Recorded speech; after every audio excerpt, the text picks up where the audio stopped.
Hey guys, this is Adam again with TAT Express. We're doing another live. Check out the new video we just released today. It's common issues on a D13 Volvo. I appreciate all your guys' feedback. We're going to be doing another video today. We're going to be doing the toolbox review. You guys were asking what type of tools we're using, so I'm going to be doing a toolbox tour today, and we're also going to be doing a video on the effects that COVID has on the trucking industry. I hope you guys are liking our content. Also, I wanted to go ahead and answer a question that we got from a viewer here, and he was asking if it's okay to use stop leak on his truck. I already answered him online, but I wanted to go ahead and take the opportunity to give you guys some advice on stop leak in your truck. Do not use stop leak for these trucks, okay? Stop leak is basically designed for different style engine. These particular engines have more narrow coolant passages going through, for example, accessories like the air compressor. Most of the air compressors on these trucks have coolant that are going to be cooling off the head of the air compressor. And if you're using any kind of stop leaks, we've seen this with DD15s and also with Volvo engines, that the stop leak will end up clogging up the passages going to those compressors and causing them to overheat and fail. So we do not recommend using stop leak. Thank you guys for commenting, and I was able to get back to you pretty quick. We were having some customers or some viewers ask about what type of trucks we recommend. Mostly what I would tell you whenever you're buying a used truck, what I would recommend you do, I know it can be a little bit frustrating, but I would ask for maintenance records. Anytime you're using or buying a used truck, maintenance records are very important. Just like a used car, you want to know the history of the vehicle. Mostly with trucks, you want to definitely look into that history. A lot of times what I notice, if customers are buying trucks from a dealer and they come from a fleet, most of the time these fleets are going to have an agreement with a dealer that's going to allow them to turn these trucks back in at a certain mileage, usually around 300 to 400,000 miles. So those agreements will allow them to turn these trucks in and actually get new trucks. So what I see is most of the fleets are doing the bare minimum maintenance on these trucks all the way up to 400,000 miles. I've seen them do very high mileage oil changes, hardly any maintenance being done to these trucks. So by the time they turn them in and they get their new trucks, of course the problem isn't theirs anymore, and unfortunately it falls onto the new buyer. So thanks again guys for all your support. I hope you guys like the content. We're going to continue to work hard to pump out great content. We're going to have 2 more videos going out later this week, so keep an eye on it. If you got any questions or concerns, make sure to email us. You can message us on our channel. There's multiple sources to reach out to us. So again, we're going to be doing a video that's going to be released next week about the effects of COVID-19. We got a question here coming in now. It says, I got a 2014 Freightliner Cascadia DD15. How can the fuel, I just missed that comment. It just disappeared. I apologize. Let me see if I can bring that comment back up. Let me see here. I don't see that comment come back up. I'm sorry. I don't know what happened. I thought these comments would stay on while I'm actually live.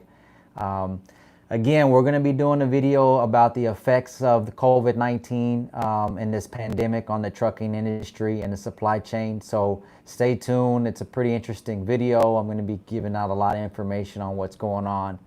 How can the fuel pump be tested? Okay, so on a DD15, this is going back to the question that just popped up for a DD15. How a fuel pump is tested, usually we test them with a computer. We use diagnostics link. And what that's going to do, there's various tests that we're going to end up doing on it. It's called a fuel integrity test. There's multiple readings that we look for when we're trying to start the truck.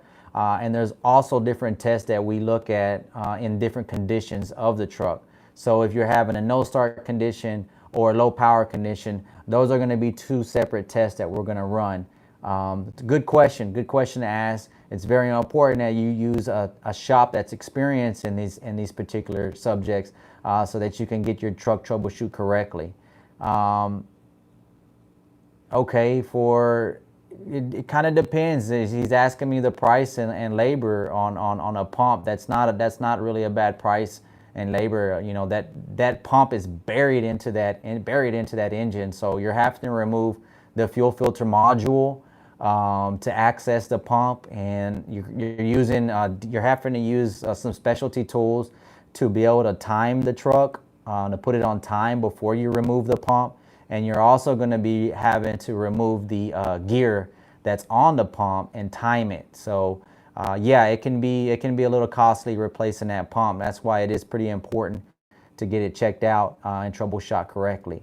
So keep an eye out on the video. We're going to be releasing about the effects of this pandemic.